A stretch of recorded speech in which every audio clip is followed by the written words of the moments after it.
Thank you for joining me today. Today I have Dr. Scott Lively running for governor of Massachusetts. Would you please share your background with my audience? Well, Chantry, thank you very much for having me on the program. And I want to say I'm an 11th generation Bay Stater, born and raised in Shelburne Falls, out in the Wild West of Massachusetts. I've been there. And I'm married at 36 years. I have 4 sons and 8 grandchildren. And I'm running for governor because I want my state back. Massachusetts is so very different than the Commonwealth that I grew up in. We've really changed from the sort of constitution-based government that the Founding Fathers established for us, local control, et cetera. And we've become almost a socialist totalitarian system. It's gotten so bad with centralized power in Boston, hyper-regulation, outrageous tax levels, one thing after the other. That's why I'm running for governor. Okay.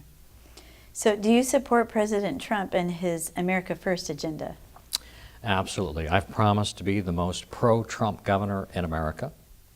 To be honest with you, at the beginning of the 2016 campaign, I really wasn't sure about President Trump. I thought he was a New York liberal, that he was just an opportunist. But by the middle of the campaign, I realized he was an authentic American, a patriotic American, and that his concerns about the open border agenda, about the America Last policies of Obama and prior administrations, that he really was sincere about those things, and frankly, the entire conservative agenda. And so I came on board in the middle of 2016 as very solidly pro-Trump, and I've grown stronger ever since. And frankly, I think that it's the pro-Trump vote that's probably going to put me over the top on the September 4th primary election. All right. Do you think the grand bargain bill was a bargain? Well, yeah, I think a lot of people are going to know what you're talking about here. The grand bargain, so-called grand bargain bill, was a package of policies that were supposedly a compromise between the conservatives and the liberals, but really it was a total sellout. I call it the grand sellout. Governor Charlie Baker, he's not just a rhino, he's not just a liberal, he's an outright progressive. And he's given the Democrats everything that they want, and he's sold the conservatives and Republicans down the river. He's a Democrat in Republican clothing. And this grand sellout bill is the perfect example of that. First of all, the only reason that he really pushed this through, and he signed that, is in order to take the sales tax reduction off the ballot for this election. He did not want to bring a lot of conservatives out to the polls, because that's, we would have passed that, the sales tax reduction, and he took it off the table with this. But just as bad, we have $800 million of new taxes. We have mandatory $15 minimum wage, which is going to kill small business, on top of all the regulation and the overtaxation we already have, and then mandatory family leave on top of that. These, some of these policies, some of the intentions behind them are good, and I want, I support, families and family values, but to try to put all of the burden on small business, they just can't take anymore. We're going to lose even the businesses that have managed to hang on this long. We're going to lose a lot of them. I actually spoke to some people recently, and they are considering taking their business out of the state. Right. So and look, President Trump yeah. is engaging in his America First agenda, doing incredible things, keeping his promises. And one of them is to bring American companies back to America. Right? Why would any American company come to Massachusetts? Right? They're taxed to death. Yeah. They're regulated to death. They're going to go somewhere else. When I become governor, and I think I'm going to beat Charlie Baker, when I become governor, we're going to flip that back around. Right. We're going to make Massachusetts business friendly. We're going to deregulate. We're going to lower the taxes. We're going to restart the factories. We're going to bring back manufacturing. Right? We're no longer going to have a exclusively service economy. We're going to bring back an industry-based economy, like in the days when Massachusetts led the nation in blue-chip companies. All those companies are gone now, except for Smith & Wesson is still here, but the lefties are trying to drive them out too. Oh, wow. So anyway, that's my policy proposals in that regard. Okay. I'm going to change the topic. Sure. What do you think about the Department of Children and Family? Wow. If there was ever an example of government out of control and filled with abusive policies, doing destructive things to our society, it was DCF. The amount of damage that they've done to children under their care, the steamrolling over parental rights across the board. It's bad enough in other places in Massachusetts, the public schools, for example, on parental rights. But DCF really takes the cake. As governor, I'm going to have enormous power in that regard. I will dismantle the Department of Children and Families and rebuild it from the ground up. We are no longer going to have a system that puts government ahead of families. We're going to get back to parental rights, an emphasis on the reunification of families. We're going to respect the Fourth Amendment in the process of dealing with problems in families. No more of this nonsense where we kick down the doors and take children away without due process, for example. Right. I'm a constitutional law attorney and a pastor, and in both sides of my career, both of the different hats that I wear are outraged at what's happened with DCF, and it's not going to happen when I become governor. Right. So you mentioned parental rights. What is your stand on parental rights in schools? There's a lot of issues. Right, I mentioned that, and public education is probably at the federal level, and of course, all this trickles down because this is actually, education policy in America is actually dictated to a large extent by the United Nations, right? This is globalist stuff, and the federal government implements it at the federal level, and then the states are essentially forced to comply by the use of funding. Right, federal government is not supposed to control the states the way that it does. I'm very strong on the 10th Amendment, and I will be doing everything in my power to diminish and reduce the amount that Massachusetts is dependent on federal money. We should be much more self-sufficient than we are. One of the worst examples of government abuse, one of the worst examples of the rejection of the principles of federalism is the Department of Education at the federal level. And Massachusetts at the state level is one of the worst examples of just simply rejecting parental rights as even something that's important for them to pay attention to. When you send your child off to public school in Massachusetts, you are essentially handing them over to people that are coming from a secular, humanist, religious worldview, and who are actively indoctrinating children in that worldview, filling their heads and their lives with political correctness, and just stomping on parental rights, right and left. That cannot continue. And once again, I'll do everything in my power to restore parental authority in the public schools, to eliminate the sort of stranglehold that the public employee unions have with the teachers' unions, and to put things back in their proper dimension. And one of the ways to do that is to put it back under local control, get it out from the states. In fact, my plan is for local control in every aspect of government. State government should only be doing those things that it can do better: roads, prisons, elections, things like that. Everything else should be done at the county and the level of the towns and the cities. And I'll pursue that. Of course, we have to change the legislature for most of that, but some of it can be done by the governor. Yeah. Okay, I have one more thought on parental rights. Mm-hmm. What do you think about minor girls being taken out for an abortion without the parents knowing? First of all, I'm 100% pro-life. I'm probably the strongest pro-lifer running anywhere in the United States. It's my #1 priority, protecting innocent unborn babies in the womb. Mm-hmm. And so the parental rights aspect of it is critically important, of course, but just the fact that children are being killed is really what comes close to the sanctity of life in terms of public policy. So I'm going to be focused on that. And in terms of violating parental rights and taking children away, we are going to oppose that vigorously. And frankly, when judges, even federal judges, are attempting to legislate from the bench and to push legislative policy from there, I'm simply going to oppose that. We're not going to go along with judicial decrees that declare public policy that has not been determined by legislative bodies. That's a fundamental thing. Here in Massachusetts, the Massachusetts judiciary is salted heavily with left-wing ideologues who are judicial activists.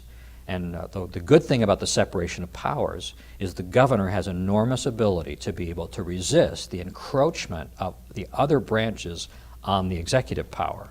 And I will probably lead the nation in that regard, in not capitulating to judicial activism and not capitulating to tyranny by the Democrat supermajority that we have here in Massachusetts. My goal: take the executive branch in 2018 and take the legislature back in 2020 by building a conservative wave to remove those progressives out of those seats in the legislature in both houses.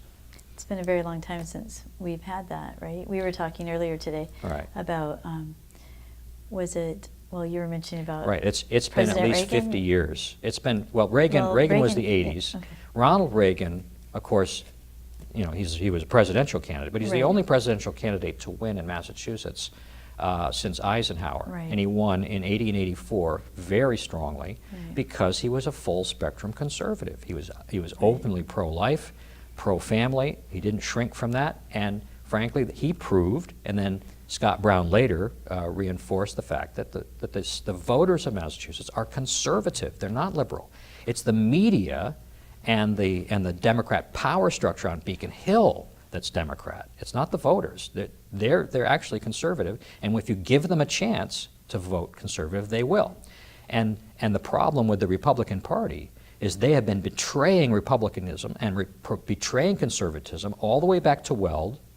And in fact, the rhinos have stayed in power by suppressing conservatism, by cheating Christy Mihos and Mark Fisher, for example, out of a place on the ballot in 2010 and 2014. And it's by the grace of God that Scott Lively broke through and I got almost double what was needed at the convention, because the speech that I gave in that convention was just like I'm talking right now. Clear spoken conservatism, a passion for doing what's right, and showing I am not going to back down because the media is going to criticize me. That inspires people. It excites them. And I believe we're going to have a conservative revolution, that we're going to see that the governor's office changed into the hands of conservatism, and then in 2020 we're going to take the legislature back. That's exciting.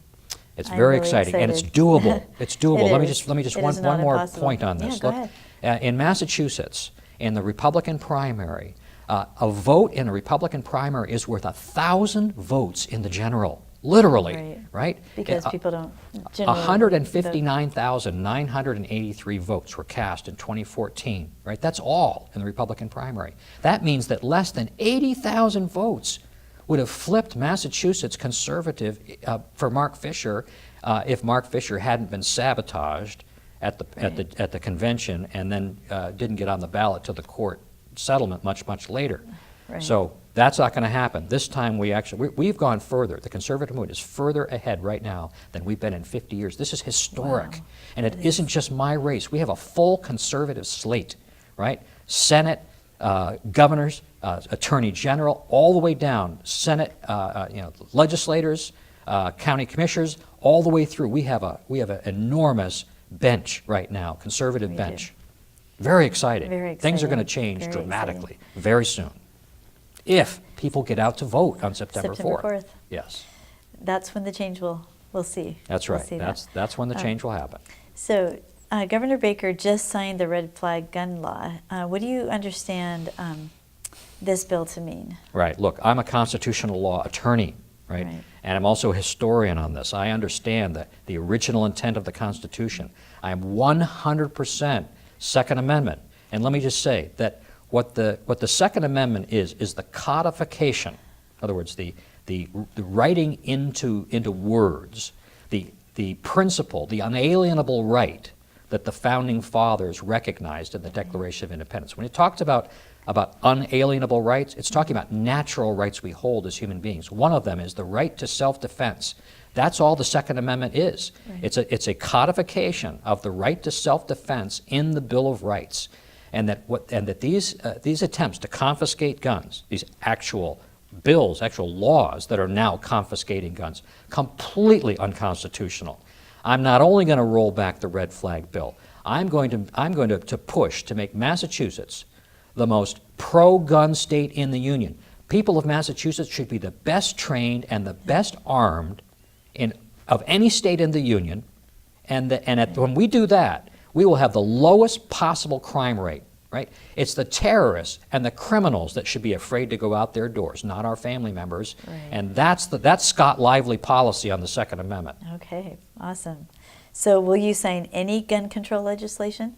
Oh, absolutely not. Right? We're going that doesn't even I will need to be hold the asked, line on that. They're absolutely. Look, and when it comes to all these things that the Democratic legislature is doing, I am not going to be bipartisan. There is no compromise on some of these things. There's no working with people that are progressive. We have contradictory, mutually exclusive perspectives on public policy. Right. I am going to propose authentically conservative solutions for every public policy issue that we have. I'm going to demand that the legislature put those before up for a vote. And then if they won't go along, if they continue to put forward their leftist agenda, I am going to veto it every single time. They're going to have to override my veto. But the public is going to have a chance to see conservatism versus liberalism side by side. And I'm going to use the bully pulpit of the governor's office to explain to the voters exactly what the difference is, why conservatism is better, and why those guys, those people, those men and women sitting in those seats of power in the legislature have to be removed and replaced with people that actually care about the natural rights of the citizens of Massachusetts. Wow. Okay. I know, exciting stuff, very isn't it? Exciting. Right? Totally different topic here. Maybe not totally, but what do you believe that Massachusetts, do you believe that Massachusetts should be a safe haven for illegal aliens? Look, a person that jumps the border, breaks in the back door is not an immigrant, they're an invader. And they need to be deported, every single one of them, right? Every person that we allow to stay in our country after they come in here illegally is undermining the rule of law. It's actually diminishing America. It's tarnishing and dimming our light. And we're supposed to be a lighthouse to the world. The Bill of Rights, the first 10 amendments to the Constitution, is the most advanced document of civilization in the history of the world. That's why people have come here from all over the world. And yet, the Democrats are completely undermining that. They're just simply throwing away, disregarding the rule of law, and turning America into the kind of country that these people left to come here, right? Where government corruption, where bribery, and where government officials just simply disregard policy that they don't like. We are not going to have that anymore in Massachusetts. I'll institute the federal policy that the Homeland Security Division put forward, in which ICE is able to train law enforcement in Massachusetts to essentially be deputized to enforce federal immigration law inside our borders, and we're going to deport these people. They can go and stand at the back of the line like everybody else had to do. We're no longer going to let the legal immigrants, the people who actually did it right, who filled out the forms, who stood in line, who followed the rules. Right. We've got the most generous immigration policy of the entire world. And we have, and every single person that did it right is being shown up to be some kind of a chump because all these people are allowed into our country without following the rules. They got to go to the back of the line and do it the right way. That's my policy. Okay, wow. So, the Boston City Council is considering a proposal that would allow non-citizens the right to vote. What do you think of this? This simply makes my blood boil. Me too. Right? This is exactly why there's Democrat support for illegal immigration. Right? And once again, I don't even want to use that term, for invasion. It's not immigration Right. when it's illegal. It's invasion. The Democrats are supporting invasion of our country by third world people to pad the Democrat voter rolls, to perpetuate themselves in power. And they finally have shown the real reason that they did it now. Boston and San Francisco and these big cities are now trying to extend voting rights to invaders, right? Think about it this way. If these illegals started holding rallies in Copley Square or wherever to Republican rallies, right, in support of Scott Lively or some of these other conservative candidates, they would be shipped out of Massachusetts so fast it would make your head spin. Because that's the whole purpose of them being here, is so the Democrats can cheat better. So they've got more people, more warm bodies to get to the polls to pad their numbers. That's what it's all about. Wow. It's outrageous. It's criminal, and we're going to stop it. One way or another, we're going to stop those policies. Scott, are there any other issues that you have on your heart that you would like to address today? Well, I'm a full spectrum conservative, really, across the board. Number one issue for me is the sanctity of human life. My first executive order that I'll pass is recognizing the personhood of the unborn and tasking everybody within the scope of my authority in the executive branch with defending and promoting that policy all the way to the Supreme Court. Okay. On the Second Amendment, you've heard my policy on that 100%, but it's not just the First Amendment, the entire Bill of Rights, right? The Ninth Amendment, which reserves power to the people. No one ever talks about the Ninth Amendment, but I will. The Tenth Amendment, states' rights. I will be a states' rights governor to a great extent. You know, we get almost a third of our revenue in Massachusetts from the federal government. That's just simply shameful. It's the real culprit in this is Lyndon Baines Johnson, right? The guy who actually passed the Johnson Amendment restricting churches, supposedly restricting churches from being able to advocate for candidates. That's completely unconstitutional. The IRS has it as a policy. You know, there's a group of pastors under the Alliance Defending Freedom, Christian legal organization, that every year they actually have pastors that from the pulpit will endorse candidates for office, videotape themselves do it, and send it to the IRS, daring them to bring a lawsuit. And the IRS has yet to do it. They've been doing this for maybe 10 or 15 years now. Wow. The IRS has never brought an action because they know as soon as they put the Johnson Amendment will be dead. But Lyndon Baines Johnson, one of the most evil men who's ever sat in the presidential office in the United States, his Great Society program really is what we're looking at right now. His policies created gigantic reservoirs of taxpayer money at the federal level. And the dirty secret of how the Democrats rule here and everywhere around the country, they pose as champions of the poor and the needy. They demand money from the federal government treasuries, these giant reservoirs of tax dollars. And then when that money comes in, they spend as little of it as possible on providing for any of the needs of the poor and never let them free from government dependency because they're cash cows. And then they use the bulk of that money to build permanent socialist voter system made up, the entitlement class it's called, right? What it really is public employee unions, which are themselves unconstitutional because both negotiating parties are on the same side of the table. But in any case, the gigantic public employee union system of permanent socialist voters that are paid off with exorbitant retirement benefits that are put on the backs of our kids and our grandkids because they're unfunded mandates. We're $48 billion in debt as a result of that. And what happens is then once again, they're just simply padding the Democrat voter rolls with these public employees. And then they re-elect the Democrats every single time. It's not just Democrats because the rhinos are in on it too. Charlie Baker is in on this too. And it's the elites. And they pass the baton back and forth, the Republican and the Democrat elites, back and forth. Nothing ever changes. Government continuously expands. The budget just keeps getting bigger. The taxes keep getting higher. The regulations keep getting more and more restrictive. And that's how they stay in power, is through this system. The way it's right out of the Bible. The solution to this, right out of the Bible. The last shall be first, and the first shall be last. If we liberate the inner city families from government dependency, we dry up all their money. And those people become, and we do it through conservative solutions. Entrepreneurialism will rescue and provide the vehicle for inner city people to break free. And to the extent that we do that, we dry up the revenue stream. It's like every single person that they can get on these permanent government dependency rolls is a cash cow. It's a little income stream hooked up to the federal reservoir of tax money that trickles down into our state coffers. Right. So anyway, that's what's going on. We're going to fix these problems, and I'm encouraging people to get out September 4th, vote, pull a Republican ballot, and vote for Scott Lively for governor of Massachusetts, and we will fix these problems. I just want to address real quickly, can you explain rhino reasoning?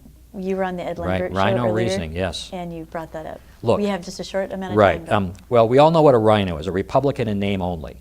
And you know, there's a lot of people that are conservatives that are not rhinos, but they have been poisoned, their minds have been poisoned with rhino reasoning.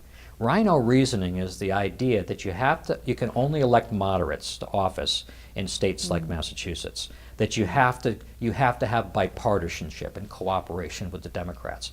That's rhino reasoning. Those are the sort of false arguments that are always put forward by the rhinos so that conservatives will vote for them. The rhinos stay in power by making sure that no one to the right of them is ever allowed to be in place. That's why Charlie Baker is never going to let Jeff Deal become senator in Massachusetts. He cannot tolerate having a conservative to the right of him. He is going to sabotage Jeff Deal. I absolutely guarantee that's what's going to happen. And that's why the party, which is completely owned by Charlie Baker, they cheated to keep Christy Meehouse. This is according to the people that were there, that I've talked to, that saw it with their own eyes, that they cheated to keep Christy Meehouse off the ballot. You know, the blank ballot counting and all that. Same thing, Mark Fisher in 2014. But they weren't able to do that to me. I'm not just to the right of Charlie Baker. I'm an authentic, full spectrum, solid, unbendable conservative. And I am going to replace Charlie Baker in that seat, because when people have an opportunity, this is the counter to rhino reasoning. The counter to rhino reasoning is just simply vote your values. Don't listen to rhino reasoning. Don't believe the lie that Ronald Reagan proved and Scott Brown proved in his first one before he turned traitor on us, that when conservatives are presented as an option at the ballot box, conservatives win. This is true.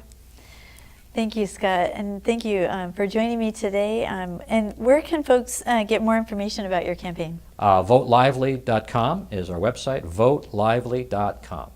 And they can donate. Volunteer. We need money. We need volunteers. Right. Charlie Baker's got $9 million.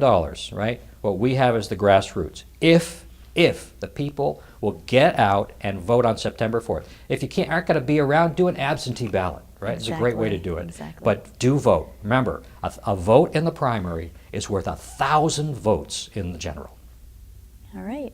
Thank you.